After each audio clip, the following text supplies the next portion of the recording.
Hey, it's Lisa sharing beautiful life stories with you hillbillies. How is it going? They're going to get me a skull cap. I have to fight with it for my husband. I'm going to try to buy an extra one. I want it. He's too... Anytime he says something like that to me, that he wants something I got, I fold. I always have folded. I always want to give him everything. One of the reasons why I'm putting my makeup on, he had a really hard life.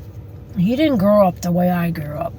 My parents gave me and did everything for me. It wasn't like that for him when he grew up. He had a hard life. And I always, for some reason, since I've been married, and since I met him, even when I first met him, I put I think it was his birthday or something, all kinds of balloons on his car. And I got him something else, but for his birthday morning, I put all kinds of candy and balloons on his car. Remember? Nobody ever did anything like that for him. Here I come, and I want to do everything. Like, if I won that lottery tonight, shit. Even though I don't talk to his sisters, they don't give two shits about us, I'd probably give their stupid asses $5 million each, because it's like the Powerball's like after taxes, it's going to be real close to $500 million. So let's just say it's $500 million. I would give his three sisters that, and I would give their kids each like $4 or $5 million each. I'd have to. And it just would be the right thing. Especially they're all starting their lives out.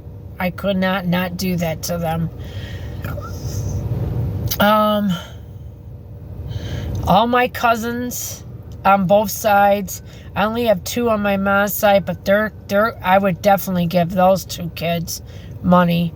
And then my cousins on my dad's side, and I think they only have a couple kids. I may give them, maybe not as much, $2 or $3 million a piece of them. And I would take care of everybody. Then my husband's best racing friends, I'd take care of them. There's a couple people that I'm close to that I would take care of. And then that's it. And the rest of the money, and then my husband probably would take like $20 million towards his race car thing. And he'd have a pole barn. This is what I would do. He'd have a pole barn made. And then I would have a house that was 5,000 to 6,000 square feet. It would be nothing but for the cat. That would be for the cat's house. Every stray cat I could find from my house to Detroit, I would trap and put in that house, and they'd have a great life. Have a vet come there, whatever, blah, blah, blah, and they would be washed and cleaned, and they would have cat TV going 24 hours a day. They'd be able to go outside, but they could not escape that yard. That yard would be enclosed, like, with metal fencing, where they could not get out of that yard. They could go outside, they'll enjoy the yard, have a nice yard for them, everything I'd have for them. But they're not going nowhere. They're not going. They're staying there, and they're going to have a good life. A good life. I would make sure of that. And I'd get 2 or 3 other dogs. I'd probably get a pug, because my husband had a pug. His mother named Pugsley.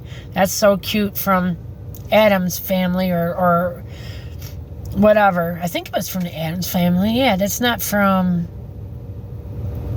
Pugsley. Yeah, that's from the Addams Family. That's not from Herman the Munster, And that's what he wants, a fawn color pug. And I would get 2 or 3 more Yorkies, but they'd be toy Yorkies. They'd give my dog Woofy hell. They would give Woofy hell. They'd be biting at his ankles, and he would be preoccupied all day long. He wouldn't want to be bothering me because he'd be too busy keeping them all in line. He'd be like going crazy. Oh my God. And my husband have his pole barn. He'd have a shower in there, TV, refrigerator. You're not coming into the main house till you're clean. You are not ruining. There's a lady on TikTok or YouTube. I don't know the name of her place, but everything is like white and it's so beautiful. And she has like white fur rugs and couches and shit, and everything is gold accents. Not real gold, but like gold faucets, gold silverware, gold pictures, this, that, and just so gorgeously decorated. And I could do that all day, every day if I had the money. Just order the right shit. Oh my God, it would just be so beautiful. I never even wanted a white kitchen until I seen her stuff, because I don't even care for white, but the way she's got it, that's my style. Very, very good taste. Very, very good design. So yeah, but that's what I would do. But I'd help, and I would help the Humane Society and in Detroit Dog Rescue, and I'd help people who are hungry, because I'm not giving that up. I would help people that are hungry. I'd go to these food pantries and hand out like $5,000 at a time to each person. And I'd go, like they have them on certain days of the week in different pantries. I'd go hand out cash money to people all the time, sometimes 1,000, sometimes 2,000. About 5,000, help people get their lives back in order. I would give a lot of money away to help a lot of people. I would still make sure I had enough to live off of. I would have, obviously I would have that kind of money. I'd have a person working for me, and, so I know what my money is at all times, day and night. But I'd give a ton of stuff away to help a ton of people, feed them, help them out. Things like this I hear on TV. Somebody had a business and they put everything into it, and then in the middle of the night they had all their stuff in a trailer, and somebody came and stole all their stuff. Or a church got broken into and broke all the statues in there and stole all their stuff. That's the kind of stuff I would love to help and make a difference and change and make better for everybody. But feeding people is my number 1 agenda. So I would never lose that. And I would still film like I do now. I would still film me showing me giving people money for food. It would be a beautiful thing. But yeah, I've always had that where I want to take care of my husband ever since I married him. Like, I shelter him. Like, I would take the blows for him. I would stand up and protect him. I've always felt, I don't know why, the only thing I can calculate was I've had a life that he didn't have, and it makes me feel sad for him. And I've always wanted to protect him ever since we were married, my whole marriage life. See my bracelets, Terry? I'm not even supposed to be wearing them like this at work, but I'm in a car, nobody cares. I can always put them under my sleeve if I have to. But I love them.